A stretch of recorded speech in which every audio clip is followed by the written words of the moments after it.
Come on, guys, help me out. None of you tried to explain what I wasn't getting in the Sandman episode 1. No one. Some of you said you're enjoying it. Some of you said you're sticking with it.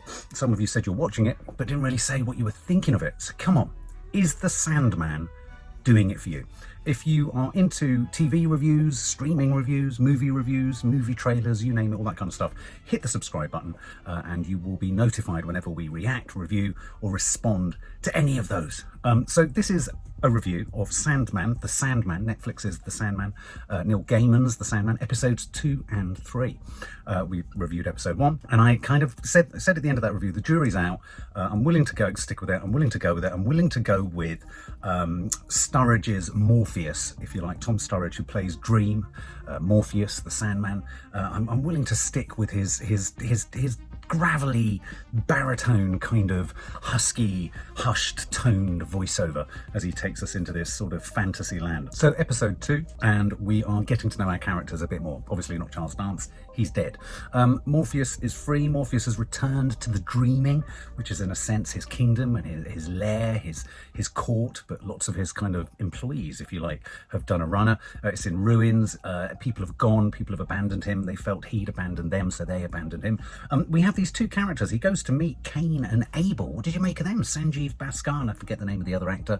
A pretty weird, kind of odd pairing. And they have a pet gargoyle called Gregory. And I have to say, I thought our pet gargoyle was so cute. It was one of the cutest dragony type things I think I've ever seen in anything. It topped Game of Thrones. It topped The Hobbit. It just Cutesville doesn't come close. But of course, what happens? Because Morpheus is a miserable old git, and he can't help, but everything is said in a terribly breathless sort of way. I think I'm going to get tired of Morpheus unless he injects a little bit of gallows humour. I forgot to mention in the review of the first episode, I think at his best he could be a little bit Alan Rickman-like, a sort of young Alan Rickman. But Alan Rickman got away with what he did because he was always kind of slightly taking the piss out of himself. So I think Tom Sturridge needs to bring in just a little bit of piss-takiness. I think a little bit of humour needs to come in there. Anyway, so he goes off to see Cain and Abel, obviously, no pun intended there, Garden of Eden, all that kind of stuff. And Sanjeev Bhaskar repeatedly kills his brother, and Morpheus sucks the essence of the gargoyle away because he gave a part of himself to do it, I presume sand or something like that. And in sucking the energy away from this gargoyle, Morpheus gives himself enough energy to essentially take himself off and summon the three fates. And so we had a little bit of a sort of, cheap Macbeth moment here with the three fates kind of essentially screaming sort of abuse at Morpheus, the dream, and sort of telling him where his artifacts are. And of course, this is all pivoting around three artifacts. We've got the sand, we got the ruby, and we got his helm. I don't know if they decided not to call it helmet because that would just make us all go all the time. So we discover that the sand is in possession of an exorcist who's going to be played by Jenna Coleman, who we're going to see in the next episode. The helm is owned by a demon in hell, don't know who yet, and the ruby is owned by Joely Richardson. Well, it's kind of co-owned, isn't it, by Joely Richardson and Joely Richardson's son, who is David Thewlis, who I know is going to become a psychopath, and I know by the end of episode 3 is a huge psychopath. The sand thing, I'm not entirely convinced that you can pivot so much gravitas and so much seriousness and so much heaviness around something as inconsequential as sand and a ruby and a helm. So the helm, less so. A helm, I think, the helm is so sort of sophisticated and it's quite a brilliant prop. I can give that sort of some heft. But the sand, the sand isn't doing it for me. It was lovely to see Joely Richardson in this episode. She had a scene with Corinthian, played by Boyd Holbrook, who, of course, I forgot and I didn't realise was from Narcos. We liked him in Narcos. He's very camp. He carries, I think Boyd Holbrook carries the right balance of comedy, piss-takiness, not taking it too seriously, but at the same time successfully being malevolent. And I think Tom Sturridge needs to match that like for like. So Joely Richardson and Corinthian, they come head to head. Corinthian wants to blackmail her. She's an art dealer. He wants to blackmail her into helping him.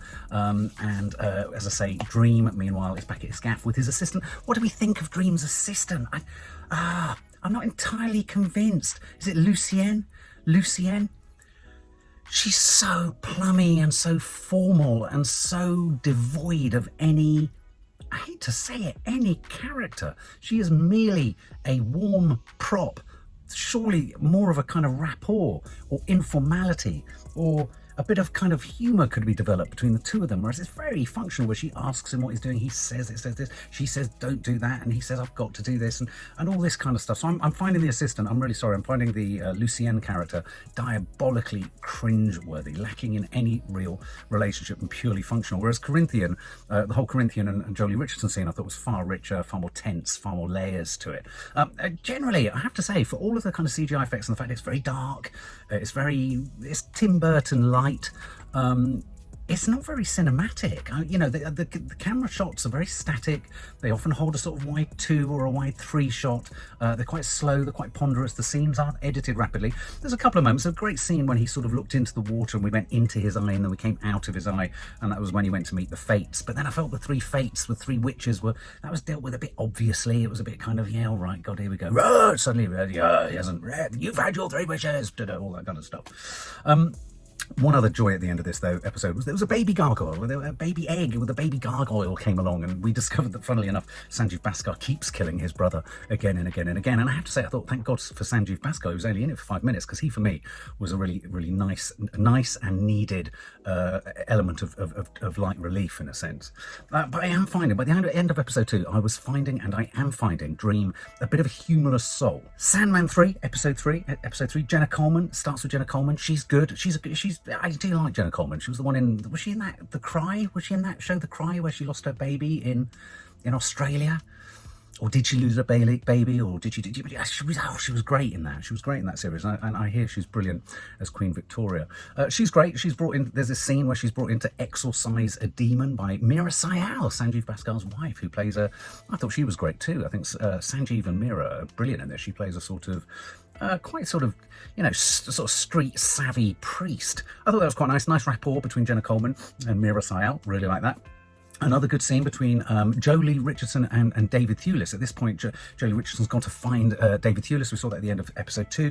He's in pyjamas. I quite like this. I like the idea that David Thewlis is a villain in pyjamas. That's sort of counterintuitive. It's quite, I'm gathering, that's quite Neil Gaiman. She's a liar. He's the son of Charles Dance, the one who went missing. I think that's what I gathered from this. And she calls Charles Dance a C-U-N-T. I think she's great value for money, I think, in this, Jolie Richardson. I really like her, which is why it's a shame that by the end of this episode, she is no more. There's a great quote from Morpheus, or Dream, where he says, sand. Maybe they felt in the edit that someone needed to justify sand as a reason for all of this sort of series. We're chasing sand.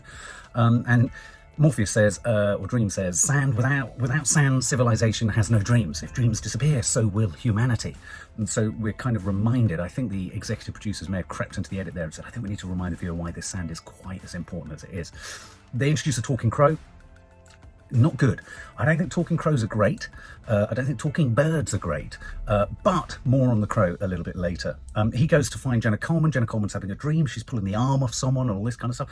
I quite like Jenna Coleman's character in this. She's kind of, she's streetwise. She's street savvy. She's an exorcist. She's kind of street speak. You're not used to hearing Jenna Coleman talk with kind of Cockney accent and swearing and effing and blinding and all that kind of stuff. Quite like all of that.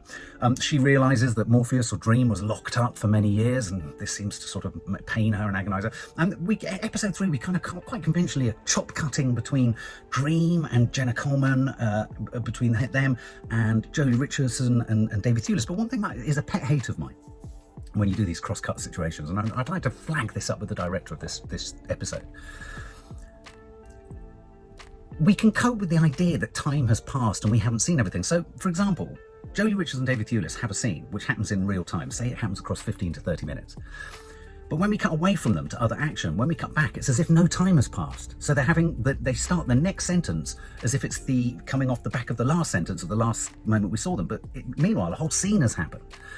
And unless you're going to make a feature of the fact that these two scenes are happening completely concurrently at the same time, and actually time isn't moving, and it was a bit weird. It was a bit plinky plonky, it was a bit obvious, it was a bit conventional, and it was a bit unimaginative. I thought the cross-cutting. I think if you're going to cross-cut, you need to allow one scene to have developed a little bit further and then give your next bit of information, rather than just pick it up all the way along. Otherwise it just ends up feeling like you've cut from one, literally plonk 2 scenes in the edit, cut from one, cut to the other, cut from one, cut to the other, and there's no time has passed in the real world of the scene whilst you've been away, and that really annoys me. And I thought that cheapened, in a sense, it cheapened the Jolie Richardson, David Thewlis scenes, because I just didn't feel that there was any authenticity to what they were saying to each other. I mean, it was a good scene. Just run the scene long. I think they should have just run the scene long rather than cutting it up. I suppose maybe that's what they should have done. Lots of chat about the ruby, lots of talk about the way in which David Thewlis clearly went on a bit of a rampage and people died when he last had the ruby, so it's a toy that he mustn't play with. David Thewlis mustn't have the ruby, which of course means he's bound to have the ruby. Didn't like the talking crow to begin with, but because Morpheus dreamed Tom Sturridge is really getting on my nerves. Is he getting on anyone else's nerves? I then started to quite like the crow. I thought the crow was kind of light relief, in a sense, for Tom Sturridge's constantly breathless. I mean, there was a moment in episode 2 where he was trying to lift all the broken glass in his smashed up sort of kingdom. It was like watching Robert Smith, is it Robert Smith from The Cure, trying to pull together all the shit that had been smashed up at some sort of after gig party. But every time he talks, it's so serious. I couldn't lift the thing. I need the sand. Without sand, civilization will have no dreams. It's too much, guys. It's too much. That's not to say, this is doing very well. Everyone's watching this. It's getting lots of views. It's probably going to be a second season. I'm not saying I don't like. I'm not saying there aren't elements and aspects of it I do. But I just think, we might be settling for second best here. I think we need a bit more from Tom Sturridge, but maybe that comes in the rest of the series. I've got notes here, problems with the concept. I'm struggling with the concept. If all you care about is sand, it's hard to care just about sand. Okay, they've said sand is more than sand. I realise it's the source of his strength and all that kind of stuff. Quite nice detail in here where Jenna Coleman's, she's a bit of a fly-by-night, isn't she, with relationships, and she sort of breaks hearts and she doesn't mind. They go back and she sort of meets an old flame, an old girlfriend. She goes from being healthy to being extremely ill, and the sand, a little bit like the ring in Lord of the Rings. If you have too much of a good thing, it ends up leaving you weak and emaciated and on death's door, which is what happened to Jenna Coleman's girlfriend in this. So Morpheus is sort of helps her out by essentially letting her die peacefully. I liked all that. I like the fact that they swear a bit in this. That means they sort of lifts it a little bit up further from that kind of Doctor Who type thing. My problem with Dream, my problem with Sturridge is he's drifting through scenes. He's so static. He's just standing in his rain jacket, his trench coat, just sort of looking down and kind of and I want him to get mucky. I want him to be a bit more, hopefully. I mean, there was a couple of moments where he kind of looked at the crow and wondered, had a sort of vaguely tongue-in-cheek comment about something or other. We cut back to Thewlis, and Thewlis, well, Jolie Richardson ages horrendously because she takes the thing off. Is it the ruby itself? She gives it to David Thewlis. David Thewlis is in possession. Suddenly guards appear and they're going to shoot him, and they're splatting a la The Boys. This is now we have a new benchmark of people splat exploding, which has been established by Amazon Prime's The Boys, and it's here. David Thewlis splats security guards. So we're in the land of splatting people, and Thewlis does that, and he's in his pyjamas. And again, as I say, I like him in his pyjamas. It's great. A villain in pyjamas, and a villain with a sort of, he's not really aware of his villainy, though he knows he's causing shit all around him, so that's kind of nice. Corinthian just happens to be in the street. God, what a great hookup. David Thewlis and Corinthian, Boyd Holbrook, they come together. He gives him his coat. David Thewlis is touched, and suddenly he's not in pyjamas and a jacket, which he's really happy about. At the end of episode 3, I've just started episode 4, and I'm just thinking, it's not about humour. I don't want Marvel-esque humour. I just think we could have light and shade. I think there needs to be a bit of light and shade. And at the moment, there's so much shade to Tom Sturridge. He's always in the shadows. He's always shady. His voice is almost like a shadow. We just need a bit of light. I just need a bit of light. So I'm kind of excited about the introduction of the Gwendolyn Christie character forthcoming, I hope, and seeing a bit more David Thewlis's inadvertent pyjama-ridden malevolence. I'm looking forward to that. What do you think, guys? Am I being harsh? Should I stick with it? Should I keep persisting? I think I like... It's quite static. For saying it's got all this CGI stuff, it's quite still. And I'm surprised by that. I'm surprised the cinematography isn't more inventive. I mean, they're putting CGI into a lot of scenes. There's a lot of nice lighting of scenes, but they're quite simplistically blocked out, the scenes. I don't know what you think. Anyway, tell me tell me what I'm missing. For more film and family fun, don't forget to click the subscribe button and make sure to click the bell to never miss an update.